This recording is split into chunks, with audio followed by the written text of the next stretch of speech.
आपने कई बार लोगों को यह कहते सुना होगा कि मुझे इस चीज़ से एलर्जी है या फिर मुझे यह खाने से या पीने से प्रॉब्लम हो जाती है।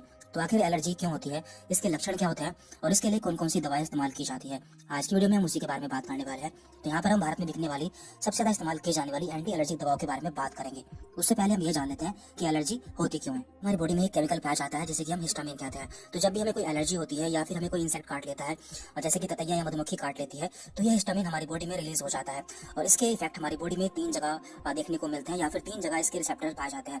इसका पहला रिसेप्टर हमारे ब्लड वेसल्स यानी कि खून की नलिकाओं में पाया जाता है। इसका दूसरा रिसेप्टर हमारे लंग्स में पाया जाता है और इसका तीसरा रिसेप्टर हमारे स्किन या फिर त्वचा में पाया जाता है। तो यहाँ पर इसके अलग अलग प्रभाव देखने को मिलते हैं। यह हमारे खून की नलिकाओं में वैसोडाइलेटेशन कर देता है जिससे हमारा जो खून की नलिकाएं होती है वो फैल जाती है और हमारा ब्लड प्रेशर कम हो जाता है। उससे क्या होता है, उससे हमारा जो हार्ट रेट होता है तो वो बढ़ जाता है। दूसरा, ये हमारे लंग्स में ब्रोंको कॉन्स्ट्रिक्शन कर देता है जिससे हमारे जो लंग्स होते हैं वो सिकुड़ जाते हैं, जिससे हम जल्दी जल्दी सांस लेने लगते हैं या फिर हमारा जो रेस्पिरेटरी रेट होता है वो बढ़ जाता है। और स्किन में ही हमारी ईचिंग करता है यानी कि खुजली करता है।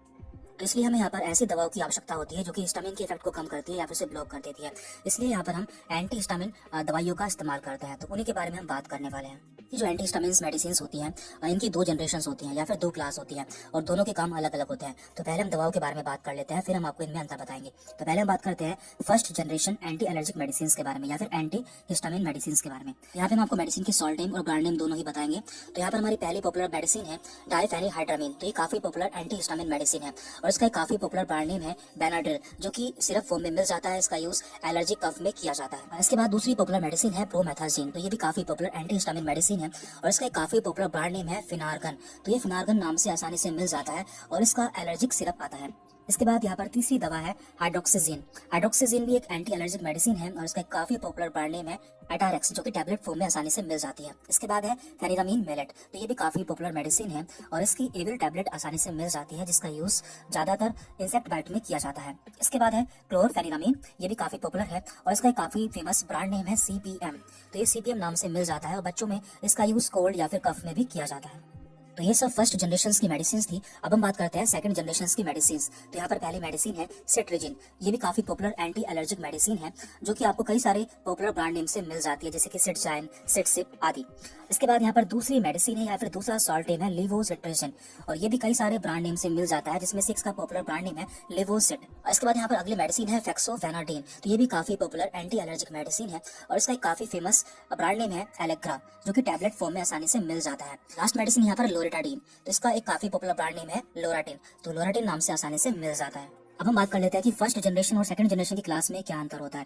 देखिए यहाँ पे जो हमने फर्स्ट जनरेशन की बात की है जिसका एग्जांपल है एविल। तो इन मेडिसिन को लेने से नींद आ सकती है क्योंकि ये सेडेटिव होती है, जबकि जो सेकंड जनरेशन की क्लास है ये नॉन सेडेटिव होती है, इसलिए इन्हें लेने से नींद नहीं आती है। इसके अलावा फर्स्ट जनरेशन की मेडिसिन के एंटी कोलिनर्जिक साइड इफेक्ट्स होते हैं। इन्हें लेने से आपका जो मुंह है वो सूख सकता है, आपकी स्किन भी सूख सकती है, जबकि सेकंड जनरेशन में ऐसा देखने को नहीं मिलता। इसके अलावा फर्स्ट जनरेशन की जो मेडिसिन है उसका ड्यूरेशन ऑफ एक्शन 4 से 6 घंटे का होता है, जबकि सेकंड जनरेशन का 12 से 24 घंटे का होता है। वैसे तो नॉर्मली सेकंड जनरेशन ग्रुप की दवाइयां इस्तेमाल करना सेफ रहता है जैसे कि सिट्रिजिन एवं लिवोसिट्रिजिन आदि, पर यदि किसी को बहुत ज्यादा खुजली या फिर ईचिंग होती है तो उस समय फर्स्ट जनरेशन ग्रुप की दवाइयां इस्तेमाल की जाती है। तो ये सभी मेडिसिन पेशेंट की सिम्टम के अकॉर्डिंग इस्तेमाल की जाती है जो कि डॉक्टर डिसाइड करते हैं, जैसे कि urticaria, itching, allergic conjunctivitis, allergic rhinitis आदि। तो यहाँ पे हमने ऐसी मेडिसिन के बारे में बात की है जो कि एलर्जी होने पर इस्तेमाल की जाती है। आगे भी हम इस तरह के सभी टॉपिक्स कवर कर लेंगे, इसलिए यदि आप हमारे चैनल पर नए हैं तो चैनल को सब्सक्राइब कर लें, इससे आगे भी आपको हमारे वीडियोस के नोटिफिकेशन मिलते रहे। Thank you very much.